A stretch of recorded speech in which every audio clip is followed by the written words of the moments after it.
taasisi zote za umma na binafsi zinazokusanya na kuchakata taarifa binafsi ambazo bado hazijakamilisha usajili wake PDPC zimepewa kipindi cha nyongeza cha miezi mitatu kuanzia tarehe 8 Januari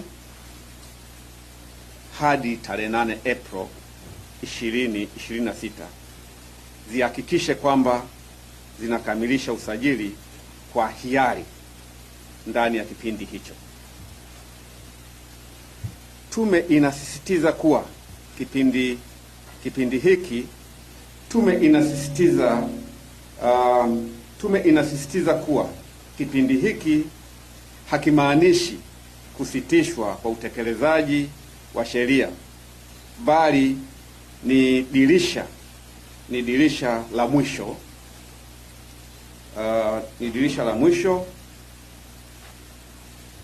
la muda wa hiari la kuhakikisha kwamba taasisi zote zimeshajisajili na utekelezaji wa sheria hii utaanza rasmi. PDPC inapenda kuujulisha umma kuwa baada ya dirisha la mwisho la muda wa hiari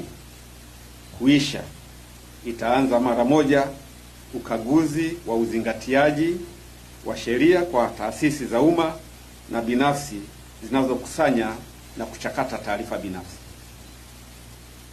Ukaguzi huu utahusisha kubaini taasisi za umma na binafsi zinazokusanya, kuhifadhi, kuchakata na kusafirisha taarifa binafsi